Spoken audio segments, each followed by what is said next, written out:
Awesome. Well, thank you so much for that introduction. Thank you to all of the organizers for inviting us here as well. A really great opportunity to be in front of such a diverse group of thinkers and actors, I think, and looking forward to sharing some of our work, some of our ideas, some of the insights that we've learned from the behavioral sciences as well. Really, at the core of what our team does is try to apply learnings from behavioral science to policy and program design. So really thinking about the human decision maker at the core of these policies and programs that we're building, and how can we bring that knowledge to help in the design process. My teammate, Julian House, who was originally scheduled to be here, unfortunately couldn't make it, which is too bad because he's a pretty funny guy. But I did steal most of his jokes for the presentation, so hopefully this will be just as good. Behavioral science, behavioral insights as a tool in general has been proliferating at quite a rapid speed over the past 10 years, both in the private and public sector. So this diagram is kind of just showing a limited view of some of the organizations that have been adopting this perspective on policy and program design over the past few years. And continually growing as well. So new units, both in the private and public sector, showing up continuously. Again, feeding on this idea that how can we take what we know about human decision making and really feed that early into our design process when we think about building programs, building policies, building products that actually influence real people's decisions. So why behavioral sciences? Well, behavior change really is at the core of public policy and services. So again, thinking about the human decision maker there as a really important aspect of that process. Not just the system that's influencing those opportunities, but also the actor within that system and how they're influenced by that context. Behavioral science methods really generate a gold standard of evidence for what works. So I'll get into this a bit more in detail throughout the presentation, but really rooted in the scientific method, generating evidence and sort of giving us a little bit more confidence in the decisions that we're making when it comes to scaling, when it comes to design. Ultimately, what this allows us to do as well, designing these experiments, is accelerate the positive outcomes of innovation, but also lower the cost of the inherent risk that's in innovative processes. So testing at a low stake, testing at a low scale, generating evidence, and then letting that data sort of speak to how we can grow our ideas as we move forward. And finally, behavioral insights into citizens' behavior sort of provide that low to no cost nudge that really helps citizens make positive behavioral change without imposing sanctions or bans or sort of more traditional approaches to changing behavior. But now that your brains are kind of warmed up and ready to go, I'll start you off with another riddle. And just looking across the room, if anyone sort of cares to wager a guess how the carpenter might have been able to get this screw inside this block of wood. Now, there's no sort of movie magic in this picture. There's no Photoshop. It's a solid block of wood. The screw is made out of solid metal. It's actually screwed in from the inside there all the way to the out. So anyone care to wager a guess how this is possible?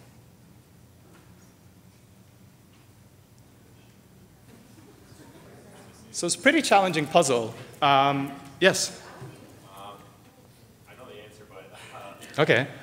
The wood is actually soaked and treated, then compressed on the one side, screwed in, and then dried out slowly to return back to its previous shape.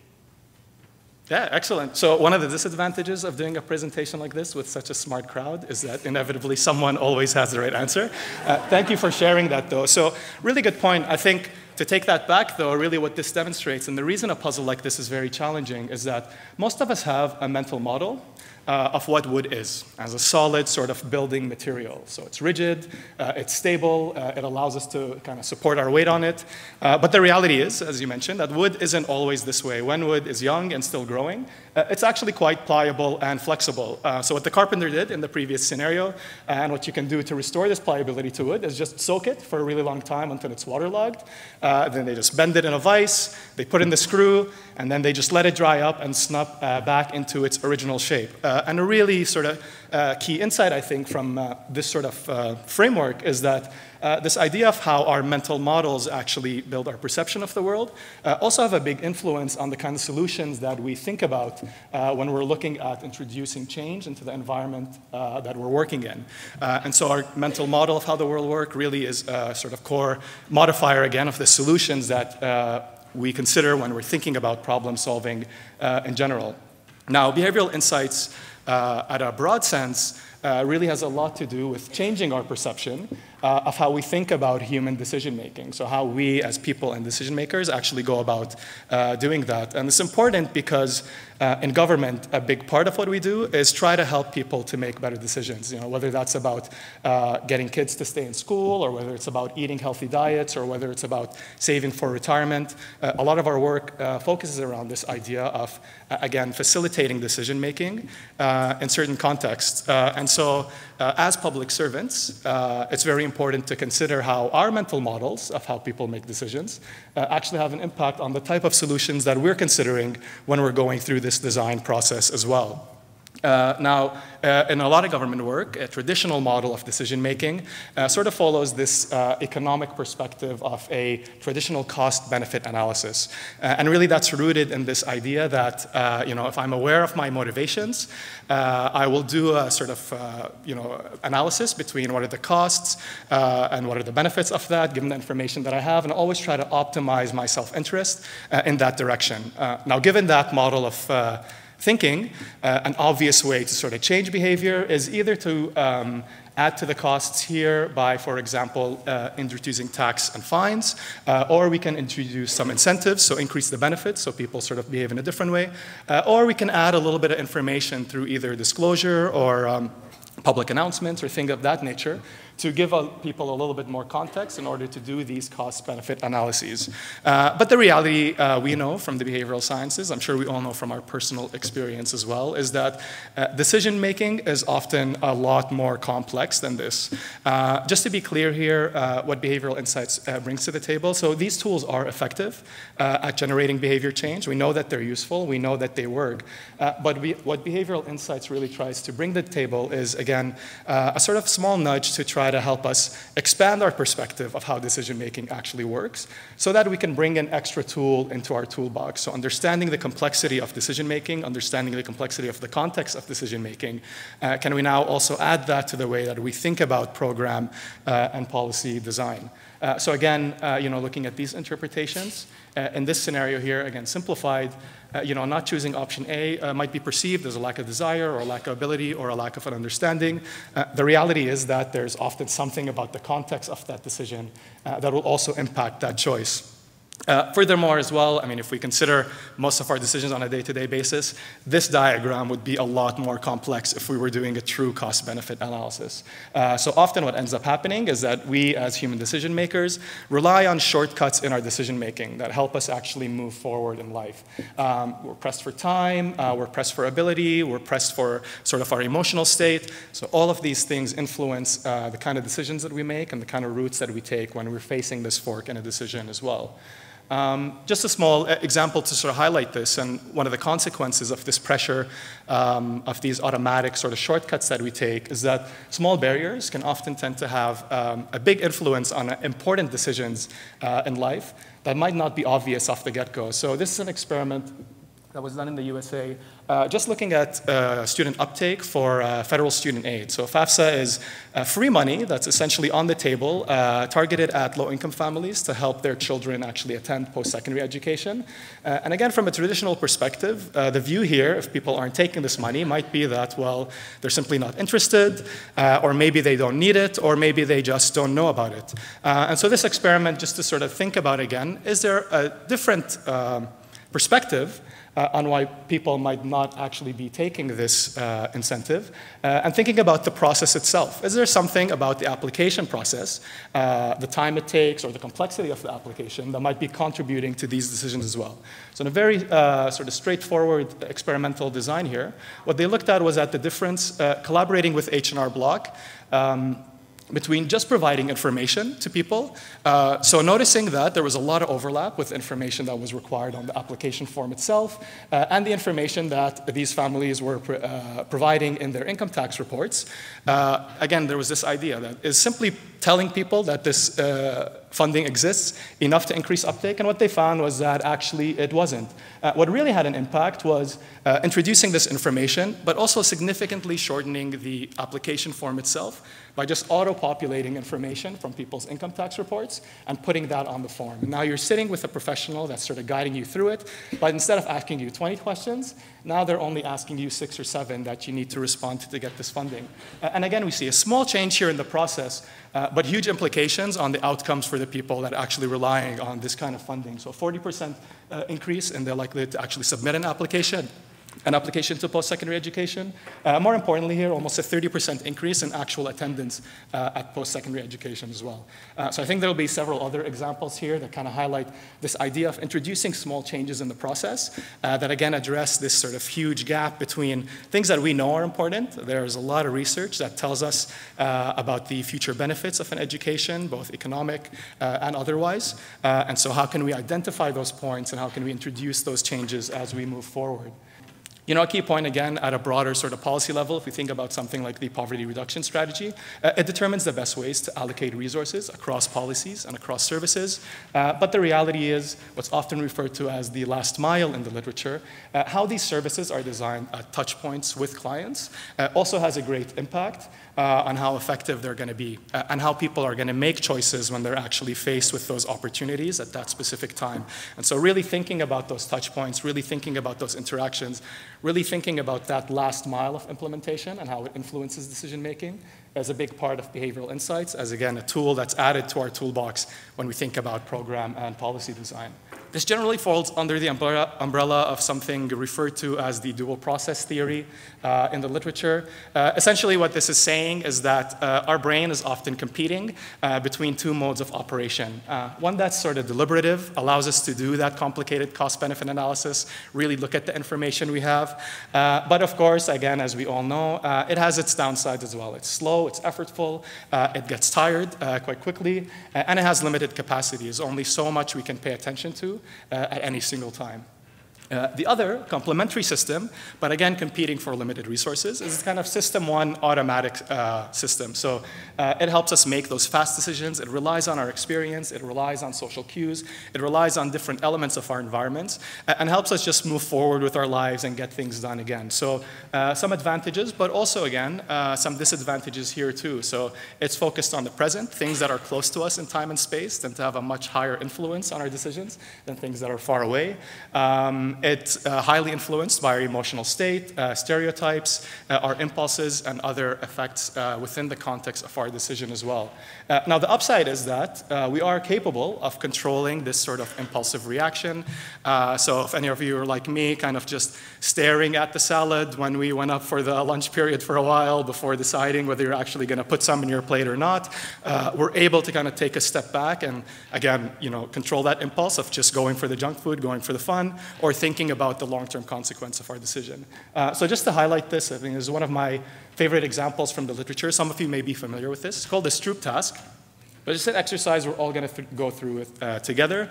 So what you're going to see on the screen are a bunch of words that come up. Don't worry about the words themselves. The task for this exercise is to just yell out the color that the word is written in as loud as you can. Okay? So all you're going to do is yell out the color of the word as it comes up on the screen. So we're going to give it a try here. All right. That's okay, red or orange. So 20% participation is awesome. We're going to try to push for about 80% participation here if we can. So just yell out the color as soon as it comes up. Here we go.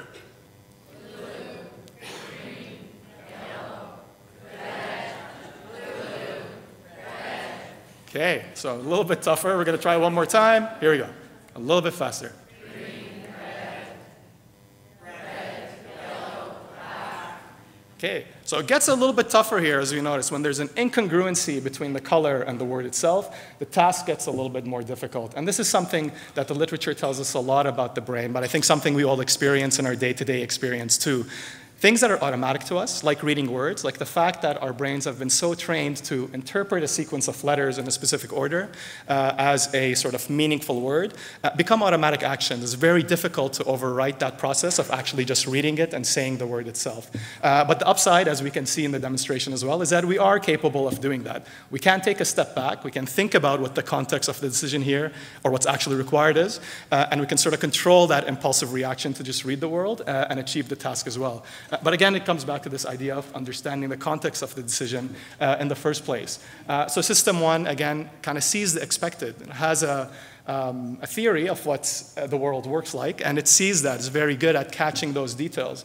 So we look at this box here. You know, we can see Paris in the spring, or some of you might have noticed that we can also see Paris in the spring.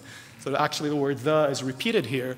But again, because of our sort of training with grammatical structure of sentences, it's very easy to miss that second cue if we're not paying close attention to that.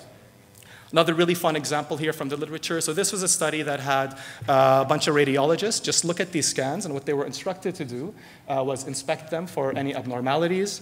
And so I'm sure you won't be surprised now that you have a little bit of context on, I hear a few giggles, I think some people are noticing. But given the context of the automaticity of a lot of our actions, almost 80% of radiologists here don't notice the severe case of gorilla lung that this patient is suffering from. So this, amongst other images in a study, and these are trained professionals whose job it is to find abnormalities in these pictures. And yet they're so sort of entrenched in their practice that they miss something as obvious as a cartoon of a gorilla that's in the image itself. So again, a huge impact of training, a huge impact of experience, really a struggle to sort of overcome these automatic intuitions and these automatic experiences where our brain expects the world to work in a certain way. System one provides quick answers that feel correct. So here's another sort of math quiz for you all as well out there. And I'm sorry, I know a lot of you didn't expect to do pop quizzes and math quizzes when you came to the conference today, but just bear with me. A bat and a ball cost $1.10 in total. The bat costs $1, then the ball. How much does the ball actually cost? Again, we can take some time to think about this. Now, if you're like around 60% of Ivy League students, I think the last time this study was run, you'll answer that the ball costs 10 cents. The correct answer is that the ball costs 5 cents. But again, if we think about the framing of the question here, the way it's written is inviting us to think about that there's an obvious answer here that I can just sort of shout out and commit to. So really important, again, I think, to appreciate, with us as decision makers, dealing with people who are making real decisions in the context of a world that's constantly bombarding them with pressures in their environment, pressures in their personal life, pressures in their work life. How are these sort of automatic impulses influencing their ability to make better decisions at specific points? Information that's readily available to us also has a very large impact on our perception of reality too. So 68% of Americans believe that crime rates are increasing, even when the data shows us over the past several years that actually trends show a decreasing trend. But again, this goes back to this idea that things that are in front of us, things that are obvious, things that we hear a lot about, that are more salient, always have an influence again on our perceptions of reality. Ultimately, what this will influence is our ability and our desire to make decisions in a specific direction. System one is present bias, and what that means is that, again, we're focused on things that are close to us in time and space. They tend to have a larger influence on our decisions.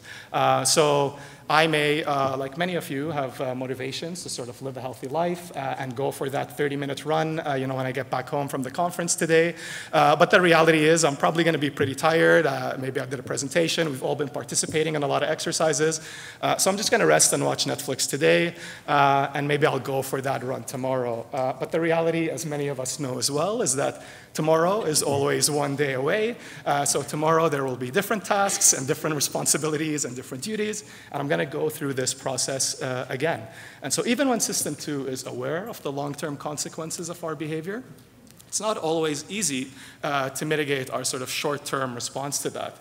So small costs and benefits now impact behavior disproportionately than large costs and benefits later on in the future. And as you can imagine, this is something particularly important for our work in government, because a lot of the policies, a lot of the programs, a lot of the work we do involves things with a very similar structure here, where there are immediate and obvious short-term costs. There's either a time commitment or a financial commitment or some kind of other effort that I need to exert in the short term. but often it's leading to this sort of benefit that's happening a long time in the future in space and in time. It might not be very easy to identify off the bat. And so awareness and motivation, in turn, don't always equal behavior change. There are other elements that we need to consider when we're thinking about this. So again, just reiterating that point, complex applications, administrative hassles to access, for example, these are all short-term costs that are immediately perceivable. But the benefits, again, occur in a distant future that's maybe more difficult to perceive. I think what this really highlights in this idea of the present bias, how impactful things that are close to us in time and space are, is relating to this principle from the literature, is often referred to as the action-intention gap, or the say-do gap as well. But it's this idea that there are certain things in our lives that we all sort of have an agreement on or we believe are important. I know I should eat a healthy diet. I know I should exercise. I know I should save for retirement. But the reality is that we don't always take advantage of opportunities for those things when they present themselves. So just looking at the administrative data here from around us, again, in Ontario, parents rank exercise in the top 3 most important issues for children, behind only quality of education and bullying. Does anyone care to wager a guess here? What are sort of percentage of children that are meeting the recommended quotient of exercise actually is? 20? Yeah. So low estimates, even lower, unfortunately. Less than 10% of Canadian kids actually get the recommended exercise that's given to them by their physicians. Same thing with smokers. 7 out of 10 smokers want to quit next year. 10% around of smokers actually quit successfully. And while 84% of Canadians think that individuals need to make stronger commitments to climate change, when we actually look at our behavior, 74% of us are actually commuting in private vehicles to our work on a daily basis. Only 1.3% of the population actually cycles. So again, even though when we ask people and we sort of ask ourselves, these items are evidently important in our sort of mindset, the reality is that there are inevitably things in our environment that get in the way between actually making decisions that help us move in a direction that we want to or need to move in as well. So how can behavioral insights help? I think this is a question that's important for all of us. And one way, I think there are several tools that we can sort of bring about, but at the core of behavioral insights, again, is trying to understand what we know from the literature about the behavioral sciences, about decades of research that speaks to this idea of how we actually make decisions, how we interact with information, and how the environments that information is presented in actually influence decision making. And so for this task here, again, really up there, just the instructions, is to count the letter Fs that are inside the box. I think most of you have sort of been doing that already. So just going around the room here, maybe yell out your answers. 8, 6, I think I heard. Anyone else? 7? Any other answers? 5? Yeah. So pretty surprising, I think, for a task like this to have such a huge diversity of responses. But again, a really important part here, and something that we know from the literature, is that information that's not sort of readily visible or readily obvious is very, very difficult to spot. So you can try that again now. We're just going to count the number of letter Fs. So now if I ask the same question, how many Fs are in this paragraph, I think we might have a little bit more agreement as to what the actual number is. I think the correct answer is 8 in this scenario. Funny coincidence, actually, with this example, and I think highlights another really important principle from the behavioral sciences. So we have a capital F in the top there, and one response that we were frequently getting was 1. Because only the first F in the paragraph was capitalized. I think this highlights another really important point that I'm going to elaborate on in the coming slides as well, but it's this idea of framing. I think we touched on that a bit too, but the way that we ask a question and the way that we see information also has a big influence on the way that we think about, again, relevant solutions and relevant sort of interpretations of our context of our problem as well. But the key point here, again, being that making information salient is a very good way to, again, think about how behavioral insights can facilitate better decision making in certain contexts. In this case, something as simple as putting the item of relevance in bold, in a different color, and just helping it stand out on the page, again, really facilitates our ability to come to a consensus and to come to a more accurate response here as well. And the key here, again, is that, especially in an information age, and we talked about this in our group as well when we were discussing earlier, where we're bombarded by information, where there's a lot of different sources of information, a lot of types of information, a lot of different responsibilities. It never hurts to just give people a little reminder at times when they need to pay attention to certain things. Make that information a little bit more salient, put it in front of them, make it accessible. Because we can't really assume that people have the attention or the time to keep all of this in mind. And so it's important, again, in addition to this idea of making information salient, to also make it available at the right time. A lot of times, I want to take action, I want to do something, but the reality is that my brain is preoccupied by 5 or 6 or 7 different tasks at the time, where I'm also asked to sort of consider this other contingency. So one thing we can do, in addition to making information salient, is just present it at the right time so that people can take action on things that are relevant to them at the specific time. So if you walk in the streets of Copenhagen and sort of survey their general population there, about 90% of them will agree that clean streets are important. But yet, when you ask them again to sort of follow up on their behavior for this intention that they have, 33% of those people will also admit to littering occasionally. So again, we see that tiny sort of action-intention gap here.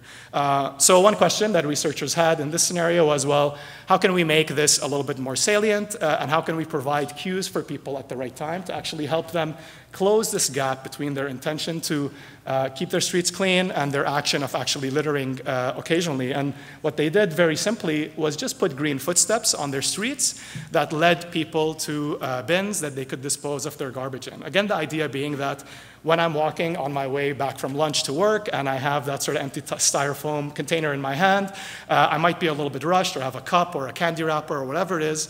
I'm late for a meeting, I'm rushed, I'm not sure where I need to throw this.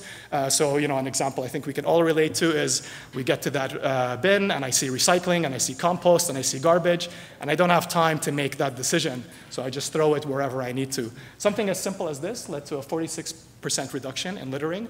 A really fun scenario that they tested this in was actually a park where as people walked into the park, they would hand them wrapped candy, and all they did was monitor whether people actually threw the wrapper in the park or in the garbage. And then when they modified the pathways in the park to actually have these sort of green footsteps that guided people to garbage, again, huge reduction. So small change in the environment, small change in the person's context, but huge implications on their ability and their sort of willingness to engage in this behavior of just throwing out the garbage in the actual bin. Leveraging technology is also a very good way to make information relevant. In the UK, one observation was that a lot of people were sort of tardy or delinquent and actually paying their fines when they received them in the mail. So when you look at the specific scenario was an experiment that was looking at whether sending a text message reminding people that they had a fine to pay would actually have an impact on their willingness to do that. Again, going back from this idea, so from an economic perspective, the idea might be that people just aren't interested, or maybe they want to cheat the system, or they don't have the money. But an alternative perspective here is that maybe people are just really busy and they forget, and they keep putting it off for so long that at a certain point it just doesn't become part of their checklist anymore. What these researchers ended up finding was exactly that. When you go and visit these people who have overdue fines, often what you find is a stack of unopened letters, of which they have absolutely no clue who these letters are from. So a lot of these people didn't even know that they had fines to actually pay. And what the research team ended up doing was just sending different kinds of text to nudge people again and just remind them that they had a fine to pay. I think highlighted in this, but hopefully elaborated on later in the presentation as well, is this idea of testing several different approaches at once. So one thing we know from the behavioral sciences is that we as decision makers react differently to, again, different framing, different kinds of information, different timing. The beauty of the scientific method is that it allows us to test several ideas at once. And so what they did in this trial was send text messages, but send different kind of text messages. One was just a standard message that said, hey, you have a fine to pay and you haven't paid it. If you don't pay it immediately, there's going to be these consequences. In another scenario, they just added an amount, so adding a little bit of specificity to the message itself, saying you have a fine for this amount, make sure you pay it. Another scenario had a little bit of personalization. So, hey, John, or hey, Sami, you have this fine to pay, make sure you pay it on time. And the final scenario here sort of had a combination of the two. So a little bit of personalization and a little bit of specificity as well in terms of the amount itself. And what we see here is the most successful intervention was this sort of personalization. So just putting someone's name on the message actually had a statistically more significant impact than sort of having that specificity with the amount as well. But importantly, all of these scenarios performed significantly better than the sort of status quo of just not sending a text and going with the situation as it's always been going throughout their sort of history. So I think a few pretty cool learnings from this. One is this idea again of testing several ideas at once, but the other is again taking a step back and thinking about the decision maker at the end of this problem. The fact that fines are being paid is obviously a big challenge in many, many different realms, but the reality is that there's someone at the end of that chain that's again, in a context where their decision to pay or not to pay that fine is defined by many, many contextual factors, and it helps to try to understand those when we can. Supporting early childhood education at home, again, a text messaging intervention, making information salient, making information relevant at a time where people can actually act on it. So this is a problem, especially for families from low socioeconomic status, but a much smaller exposure to words in general and to literacy cues in general as well. Again, huge implications when we think about the future outcomes for these children. So we know that this kind of early literacy education has huge impacts on the probability of kids staying in school, again, on their economic outcomes, on their health outcomes as well.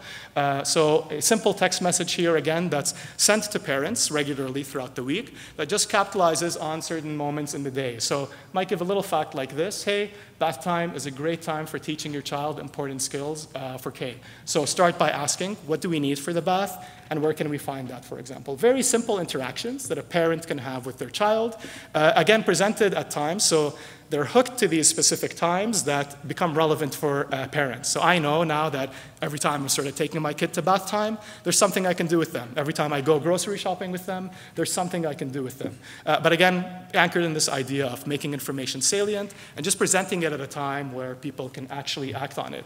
And again, what we see here is huge improvements in early literacy gains. Equivalent to almost 2 or 3 months of additional learning just in the time that the trial was conducted in. And importantly, this is a low-cost intervention. It costs less than $1 per family to send these text messages. And when we compare this to other traditional interventions in a scenario like this, like, for example, a nurse home visitation, the implications for cost saving, both up and down the stream, are potentially huge. And so again, the idea here is anchoring our sort of framework in what the person is actually experiencing, and then taking a step back and thinking, is there a simpler way to address this challenge? So going back to those pop quizzes that we all participated in the beginning, so for the first question here, I think we all had a question relating to this sort of virus pandemic, and there was a couple of scenarios that we had to choose between. So just by a show of hands here, I'm just going to ask to see for everyone in the room, who chose option A for this scenario as a solution? Okay, only one person, surprising. 3, 4, 5. Okay, a few. Option A, last call. Okay. Who chose option B? Interesting. Okay. So again, the challenges of working with a smart room. The question itself said, imagine that Canada is preparing for the outbreak of a deadly virus pandemic, which is expected to kill 600 people. 2 alternative programs to combat the disease have been proposed. So assume that the exact scientific estimates of the consequences of the program are as follows. If program A is adopted, 200 people will be saved. If program B is adopted, there's a 1/3 probability that 600 people will be saved, and 2/3 probability that no people will be saved. Now, I suspect that for some of you, this question may look unfamiliar, because the framing you actually got for this question, rather than being framed as the number of people who will actually be saved, was framed in terms of the number of people that will be killed. So for program A, 400 people will definitely die. For program B, there's a 1/3 probability that no one will die, and a 2/3 probability that 600 people will die. So small difference here. Mathematically, these are equivalent. Out of 600 people, 200 people definitely living, or 400 people definitely dying is an equivalent mathematical outcome. But the framing here is a little bit different. And often what we see in the literature with this kind of scenario is that actually putting this question in a game frame or putting this question in a loss frame tends to have a big influence on which option people choose. So most of the time when we're in a game frame, people will tend to choose option A, this sort of safe scenario of 200 people being saved. And this is sort of its own little mental shortcut called risk aversion. But the reality is that we as human decision makers like to avoid risk when it's possible. So when there's a chance to gain something, we sort of take the most obvious way to minimize that risk and have that option. But when this scenario is framed in a loss frame, and now we're thinking about people actually dying, more often than not, what ends up happening is that people will start choosing the slightly more risky frame. And so, again, this is another shortcut that we can sort of think of. If there's one thing that we dislike more than risk, it's loss. So again, when we're faced with a scenario where losses are the prominent outcome of a specific scenario, we're more likely to be a little bit more willing to take that risk. And again, go with the sort of probabilistic outcome here in hopes that we would have a positive outcome. So you can imagine this is a really important sort of principle to take with us as well, going into the field. How are people thinking about these sort of programs and processes that we're putting on their table? How are people interacting with these? And what's the mental framing that not just we're presenting, but they're also interpreting as well? Because, again, it has an impact on the way that we actually make decisions. In this scenario, again, huge implications in terms of the actual outcomes of the program itself. So system one makes use of contextual cues.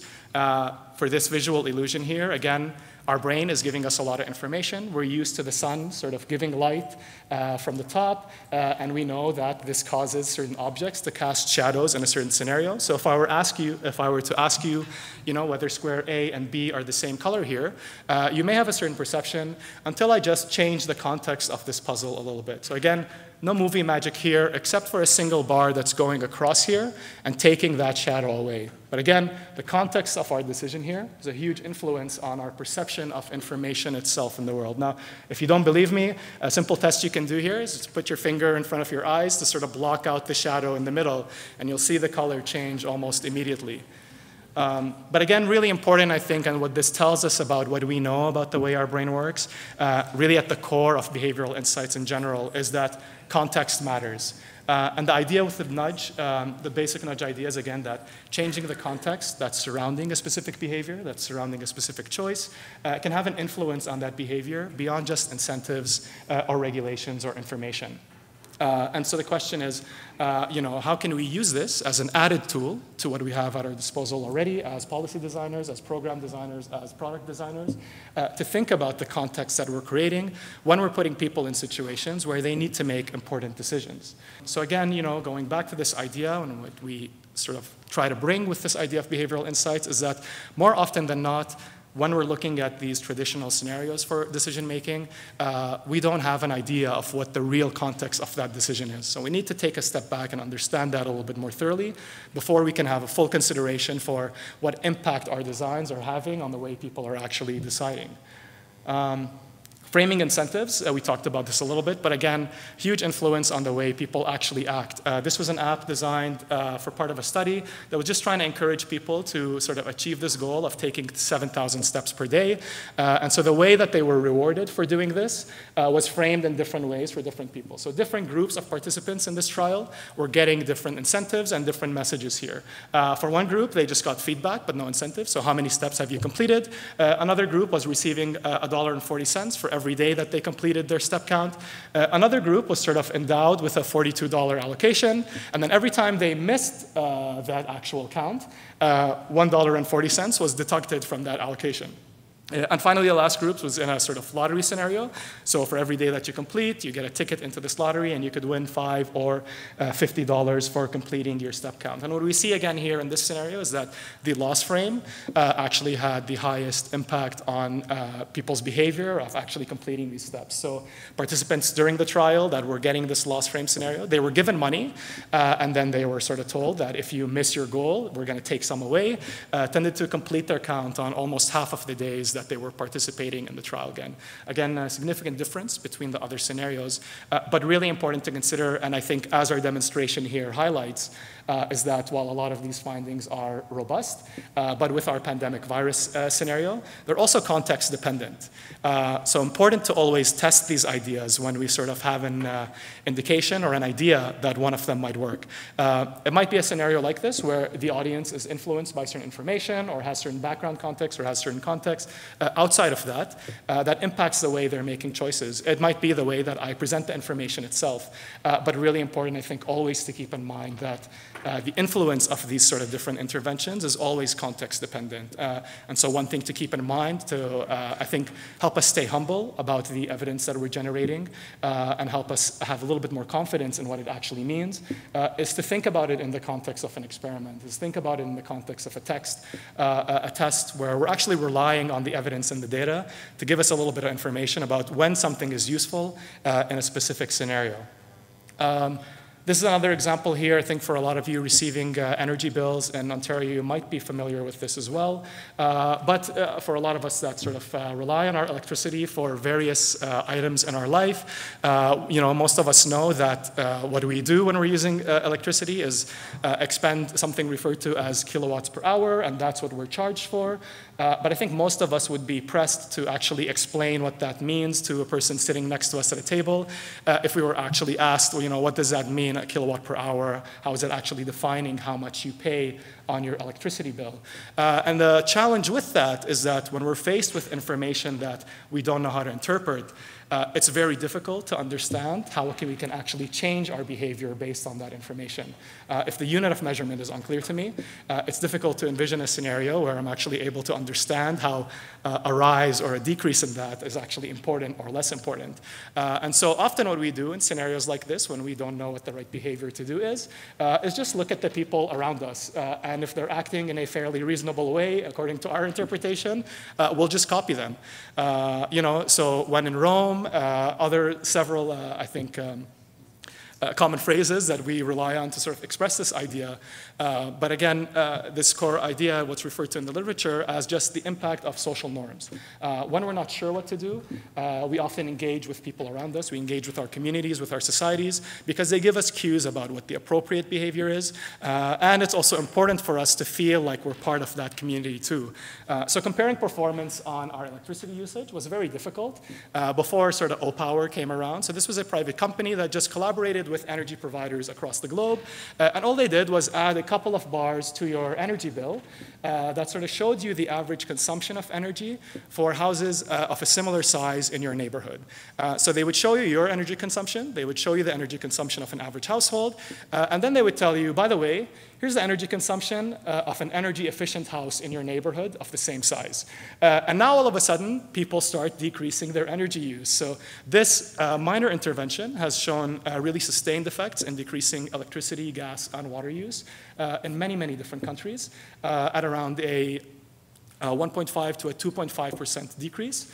Now that may seem like a small number, but the reality is when you sort of take a step back and think about it, to get the same decrease in energy consumption from a change in price, that would be equivalent to an 11% to a 20% hike in actual cost of electricity.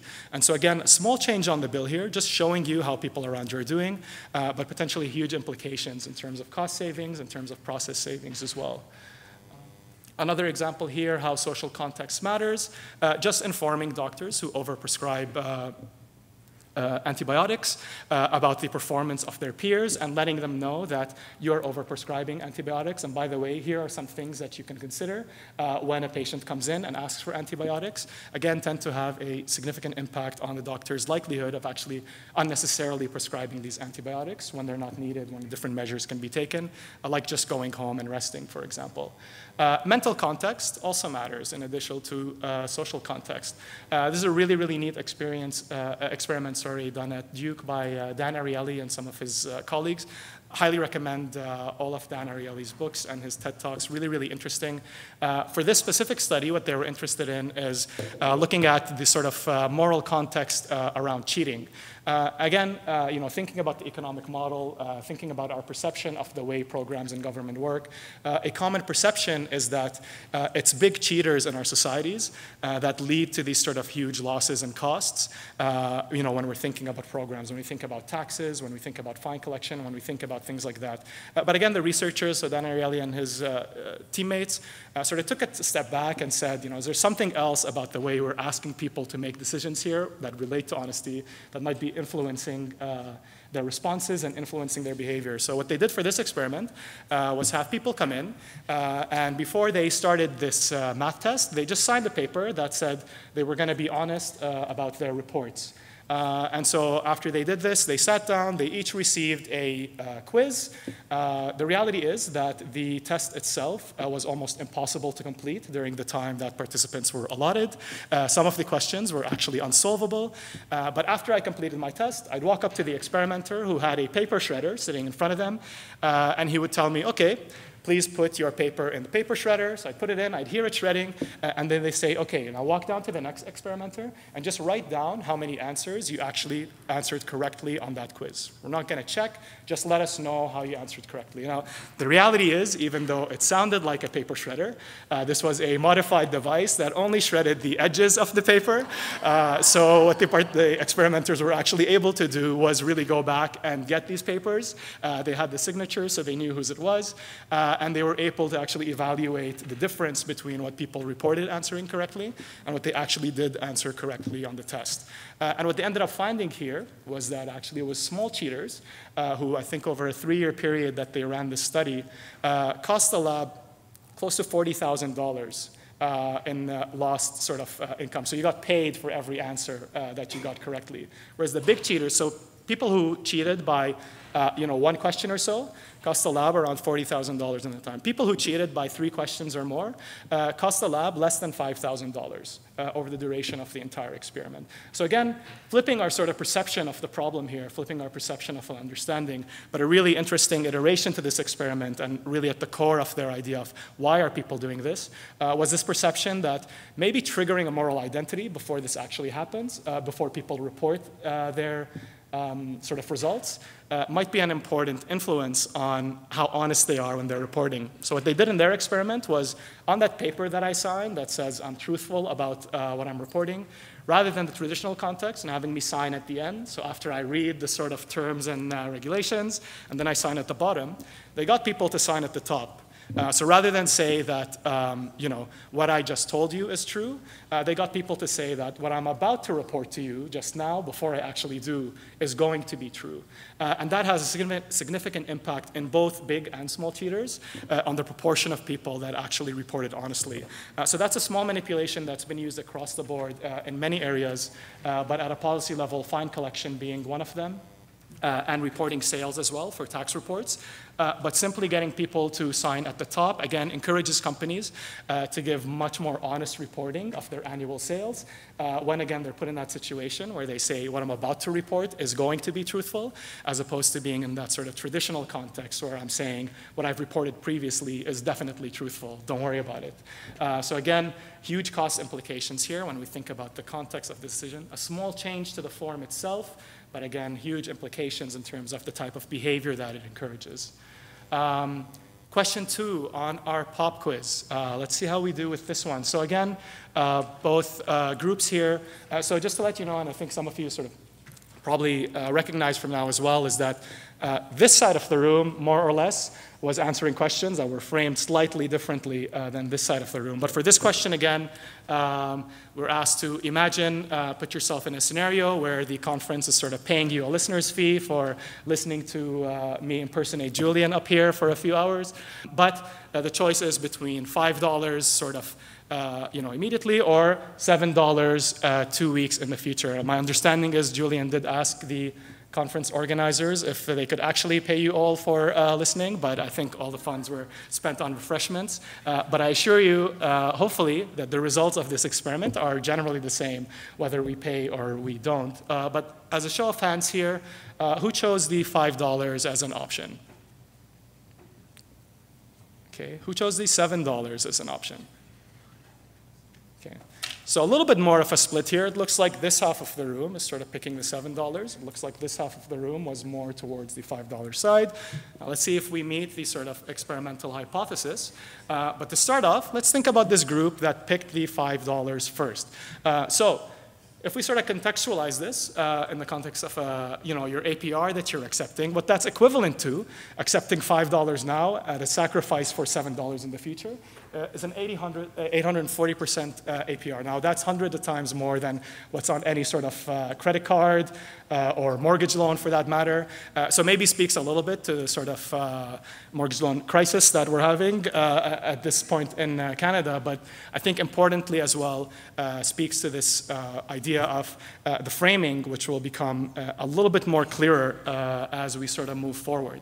And so the reality is for this group that selected the $5 today, the way the question was framed was, would you like $5 today, or would you accept $7 2 weeks from today?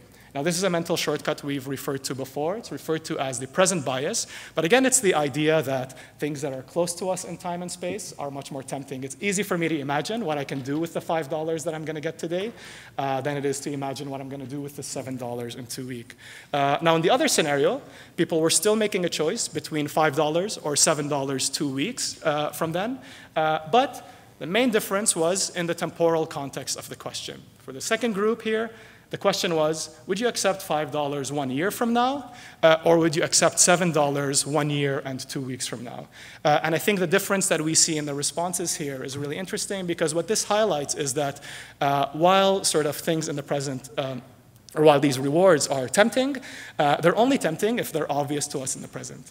When this choice is placed in a temporal context that's far away in the future, the influence of the present bias, the influence of the difference becomes a little bit less impactful on our decision to actually go with the more financially savvy option here. So really important here, again, when we think about solutions, when we think about the context that we're encouraging people to make solutions in, is think about the idea of their time frame when they're considering the cost of benefits of the different choices that they have on hand. How can we sort of encourage this perception, particularly again in the context of the type of programs that we encourage throughout government, where that cost is obvious and that benefit is far away in the future. So again, people often have good intentions for the future, but they fail to follow through when they face these small barriers in the short term. And so one thing we can do is, when we see these barriers, try to shrink them as much as possible. There's a few ways that we've gone about that in the literature and in the research. One being default, so some of you may be familiar with this scenario here, but a very good way to, again, influence decisions. For organ donor donations, what we see here are countries in Europe that we may perceive as economically similar, as culturally similar, but vast differences here in the proportion of the population that actually register to be organ donors. What you end up finding when you start to dig deeper into this difference is that for both groups of countries, very similar scenario to what we have here. So you're going to renew your driver's license, for example. You receive a form that asks you if you want to be an organ donor or not. But in one scenario, you get a checkbox that says, if you would like to be an organ donor, please check the box below, and we will register to be an organ donor. And no one checks that box, and you have a low proportion of organ donor participants. In another scenario, you have the same checkbox, but this time it says, if you do not want to be an organ donor, please put a checkbox in this box. And lo and behold, no one checks that box either, but this time you have a huge proportion of organ donor participants. So that idea of defaults again, and sort of thinking about that action and detection gap. If there's something that we know is at the best interest of our participants, can we make that the default option? If they don't do anything, can we ensure that they'll get to where they want to be without having to engage in extra effort or extra thinking? Helping people make a plan is very, very effective strategy as well. So prearranged appointments increased flu vaccinations from 33% to 45% in this specific scenario that this experiment was run. But just telling people, I've booked an appointment for you at this time at this place, really encourages them to sort of go up. Outside of that, just creating a simple implementation intention or a planning prompt, but giving people cues to say, here's when the clinic's open. Just write down a day and a time that you're going to go and get this flu vaccination. Again, have significant impacts on our desire to actually go and engage with that behavior. Helping people make commitments and contracts with themselves. We know that this is a real challenge. Our future selves are very different than our present selves. We often have motivation. So anyone like me who's tempted by the snooze button when they sort of wake up in the morning and it always feels like it's too early, might be interested to learn about Clocky, which is an alarm clock that allows you to hit the snooze button once before it launches itself off of your dresser and just starts racing around the room. And so the makers of Clocky essentially promise. So the idea is that you're forced to get out of your bed and actually chase it around and grab it. So judging by the ratings of Clocky on Amazon, I think it's a very effective strategy. It's a very popular tool. But what it really feeds on is this idea of commitments. My evening self that knows I need to wake up at a certain time in the morning is making a commitment to my next morning self and saying, I'm going to make sure that you're able to actually act on this behavior when a time comes where you're probably going to be tempted by a much different context. K-Safe is another example here. This is just a sort of Tupperware that you can set a timer for on your app, and it only unlocks once the time has sort of completed or you've completed a certain objective that you've set, like taking a certain amount of steps, for example. So if you want to get super meta about this, you can set the alarm on your telephone and then lock your telephone inside the K-Safe, and that way you won't have access to it until the timer actually runs out. But again, this idea is asking people to make decisions about their future behavior and then helping them make enforceable commitments in the present that actually facilitate that ability in the future.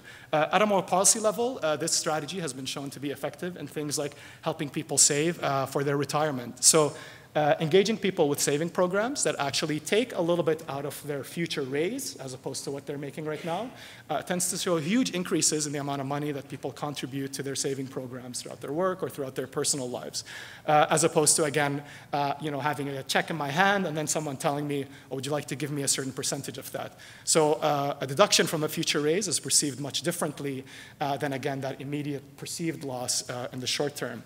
Smoking cessation saving bonds are basically saving accounts that you can't get access to until you get a drug test that proves you've been nicotine-free for about 2 weeks.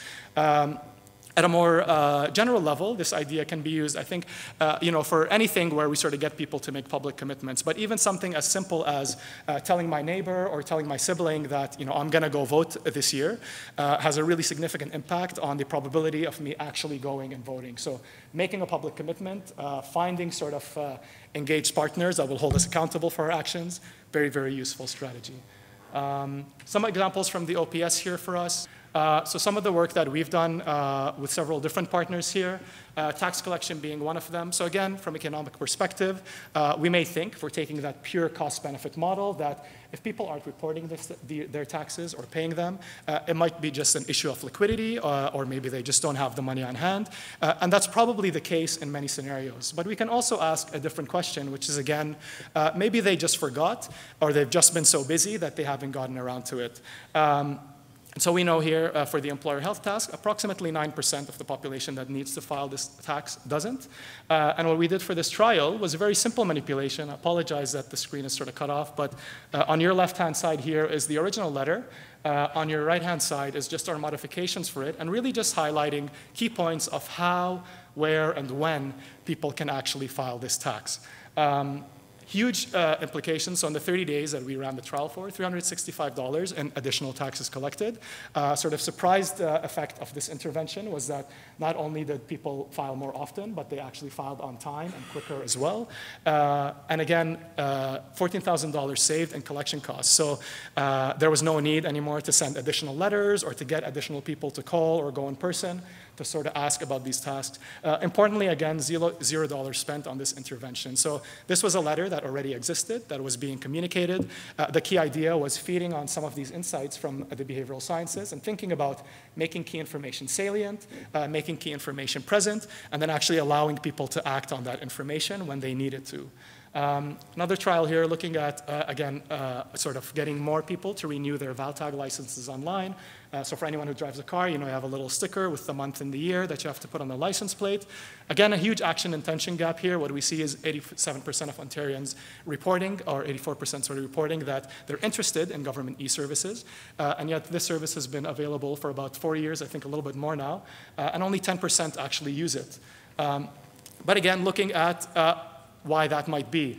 really highlighting the fact that you can renew online. So just putting a blue border around that point, adding a little bit of nudge statements on the insert itself. A little bit of loss framing, some gain framing. So 8 different scenarios were actually tested in this specific trial. But what we see, again, is an impact on people's actual desire and behavior to go online. So 42% increase in people going online. Again, upstream and downstream implications for cost savings, too. And minimal cost for this trial. So our last trial here that I'll share with you all is with Service Ontario, looking at increasing organ donor participation. Again, very simple process. Simplify the form. Turns out that more than half of the stuff that's asked for on the organ donation form isn't required. Luckily enough, we asked. This isn't always the scenario, but they said, yeah, we don't need it. So we just took it out and made the information simpler. And we printed it on a sort of cardboard piece of paper, so a harder piece of paper, so that while people are standing in line, instead of being bored and doing nothing, they're handed this piece of cardboard that they can actually write on, and then during that time, now they're occupying that time with a decision that they can think about, so when they get to the CSR, they can finally just make their decision, and either give them the form, or say, you know what, this isn't a decision I want to make, so I'm fine with that as well. Again, huge increase in the number of organ and tissue donor registrations. This was the most expensive trial run by the BIU to date, the majority of which was costs for a designer just to reformat that form itself. We're a relatively small team. This is the extent of it, so very privileged, I think, to work with such an amazing group of people. But really, again, you know, at the core of our work is sort of this methodology of targeting real, observable, and measurable behaviors, understanding the context around how this influences real decision makers, real humans, and then generating solutions that feed from psychology, from economics, from the behavioral sciences, from all of the fields that we can, from people who are actually out there having these experiences too. And then putting this all in the context of a scientific trial, generating evidence, and finally, with our partners, you know, using that evidence to decide what is the right time and what is the right format for a scaling decision. And again, this is sort of within the context of thinking about missed opportunities. So I think as my last pitch here before I close up, I would just encourage you all to, please don't hesitate to approach me with a conversation, but think about these missed opportunities. What are the items or aspects of your challenges that have these measurable and observable outcomes, that have important sort of implications for people's experience and people's outcomes as well, and that impact these large populations too, and have touch points, again, at that last mile that are actually the point of interaction between you know, the person, the citizen, and the service itself. All of this, again, within the scientific method at a very high level, thinking about that control group, always a group that's getting the status quo, so that we can actually say when we introduce an intervention that the differences we see are actually due to the intervention that we're introducing, not to some random element of the environment. I know one decision, Stuart, that you sort of gave me beforehand was to change the slides. I left Julian's house's information here just in, I think, line with sort of our philosophy as a team working as well, that every door is an open door. So I would encourage you, if you have ideas, please don't hesitate to contact Julian. I have my contact information as well, so happy to share it with anyone that's interested. But if you reach out to anyone on our team, more than happy to engage in conversation and identify these opportunities where we can sort of think about trialing, think about generating evidence, and think about using behavioral insights, again, as a tool that we can add to our toolbox to think about policy and program design in general. Thank you all for your attention. It really is a great opportunity to be here. So really, really happy to have this time, and looking forward to a few conversations after the fact as well. Cheers.